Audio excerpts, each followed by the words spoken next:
Homage to Sujit Narzary, the first martyr of Bodoland Movement. Bodoland demand movement for separate state in Assam have produced many brave seeds, which begins with name of the brave and noble soul Sujit Narzary, who was declared the first martyr of a decade-long Bodoland movement when he lost his precious life in the prime of his lively teenage at the tender age of 15 years 5 months on the 12th of June of 1987. The Bodos, one of the largest plains tribes of Assam, have been putting up strong voice which enabled in the emergence of their political consciousness, demanding for political power from time to time since India attained independence. But never before had it gained such powerful momentum as it was under the leadership of Bodo Upendranath Brahma, who believed in the strength of youth and often said that supreme value of youth period is the most precious, incalculable and indescribable. Thus, he was successful in galvanizing the Bodos into a mass force of youth to vigorously go for political assertion by struggling for demand of separate state for fulfilling socio-economic, cultural, literary and linguistic aspirations of the Bodos under the aegis of strong student organization. All Bodo Students' Union, of which he became the 8th president in the year 1986.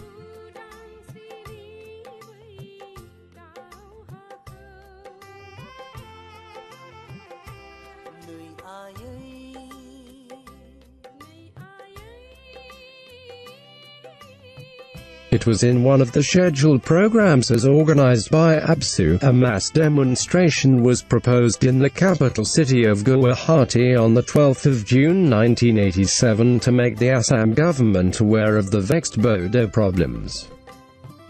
Sujit Narzary, an active student from Kokrajhar Higher Secondary and Multi-Purpose School, listened to his strong conscience to be part of this movement and plunged in to participate in the demonstration, not knowing his fate that he was destined to sow seeds of martyrdom and pull in to motivate large number of youths to listen to the clarion call of struggling to assert for separate state of Bodoland for future generation of the community to flourish and revive its past glory of rich history. Sujit was born on the 8th of January of 1972 to Sri Mangalsing and Smt.Lambeswari Narzary at Bhatipara, Banjarmakha village, about 2 kilometres away from Kokrajhar town.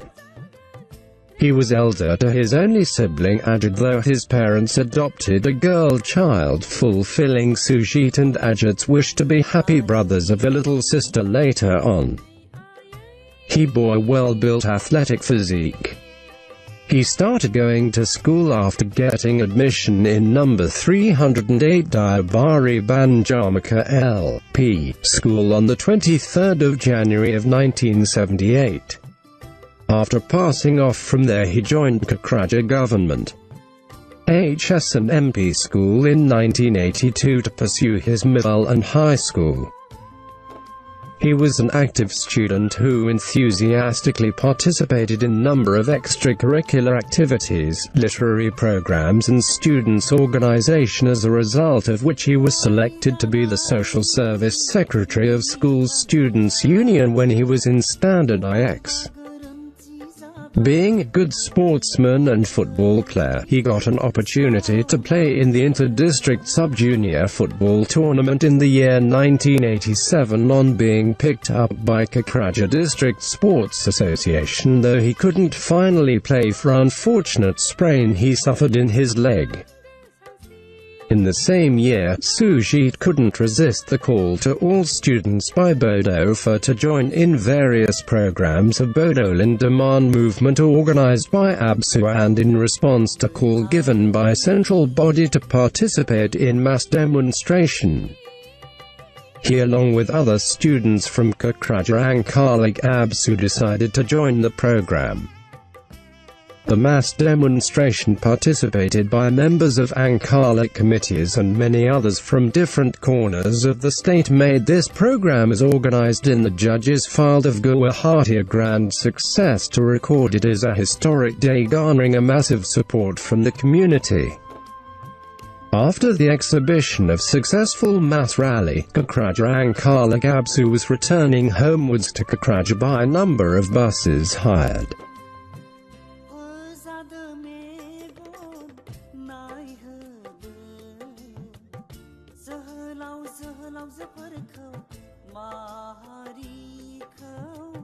It was very unfortunate that the rally team was unexpectedly attacked by an angry Assamese mob at Tihu Chowk by sharp weapons of batons, cutlass, daggers, axes and stones.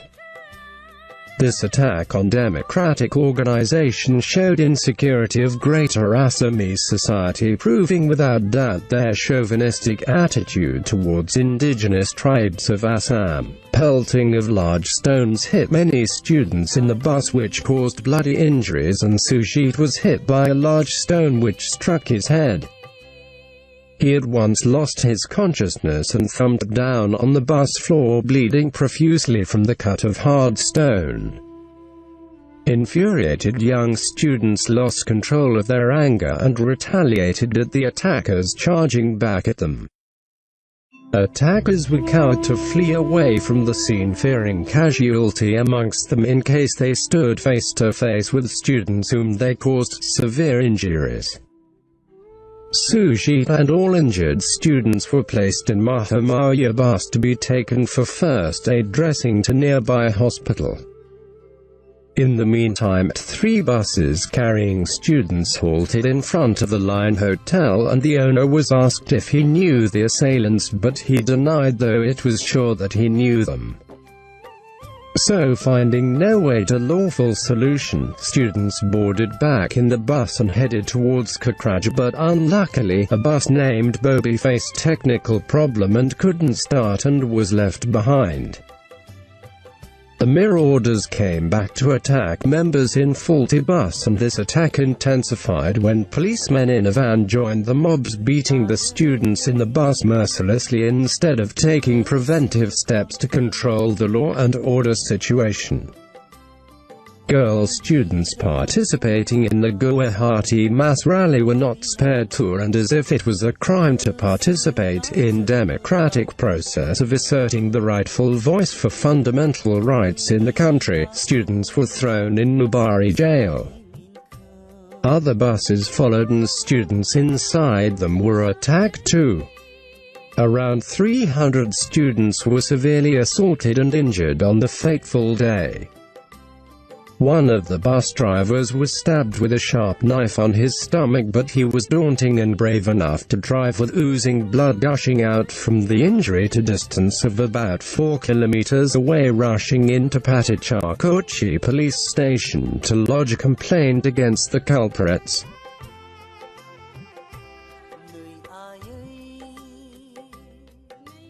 But the lawmakers too turned a deaf ear, indulging in breaking the law by not accepting the fur. After about an hour, the Deputy Commissioner of Bhatipara district interfered, arriving at police station, and they had to obey his order, and injured students were given first aid. They, however, did not take stock of spot verification, and the DC excused himself, saying that Tihu Chowk did not fall under his jurisdiction. But as a high-ranking responsible officer, wasn't it his duty to follow up with his colleague who was given the duty to take care of law and order at Tihu Chowk? Meanwhile, Mahamaya bus where Sujit and all injured students were carried halted at Howli for treatment at Howli dispensary. He was found to be in critical condition and was advised to be admitted in Bhatipara Civil Hospital immediately, and so he was rushed into the hospital.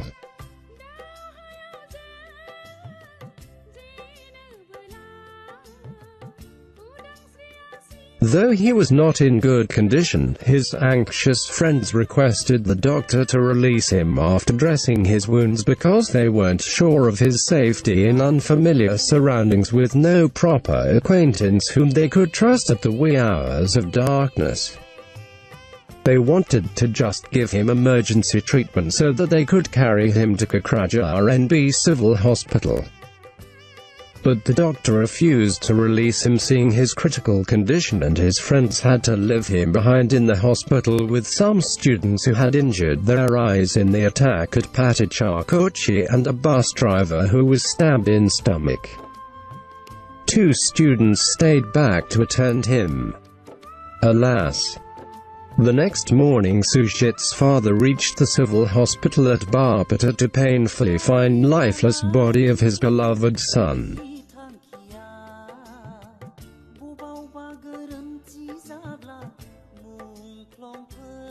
He became a martyr at 10:15 p.m. on the night of the 12th of June 1987. His deceased body was carried towards home, which reached his village at 7:30 p.m. on the 13th of June, and the last rites of cremation of consigning him in flame was conducted at 2:30 p.m. This human tragedy of huge magnitude brought tears in eyes of all to grieve and pray to Almighty for peace in his noble soul. Though he left for his heavenly abode fighting spiritedly for the community, his immortal name shines brightly like lodestar to lead the young generation to the path of sacrifice for keeping up the huge challenges of preserving rich cultural heritage and tradition of the tribe and carrying forward the legacy of our proud forefathers with past glory of rich civilization and history. Sujit Narzary was declared to be the first martyr of Bodoland Movement, which culminated in formation of Bodoland Autonomous Council in 1993.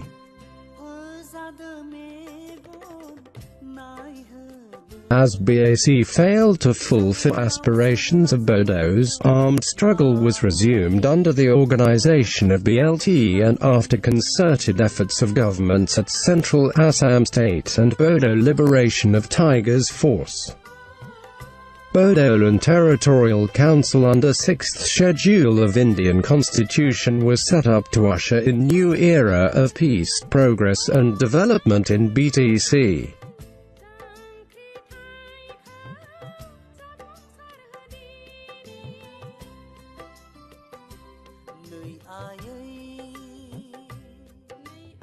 In all these marching forward of the community, the shining star of great martyr Sujit Narzary is always remembered by one and all, and to commemorate his supreme sacrifice for the Bodo community, the 12th of June, the day he attained his martyrdom, is observed as Martyrs' Day of Bodoland Movement.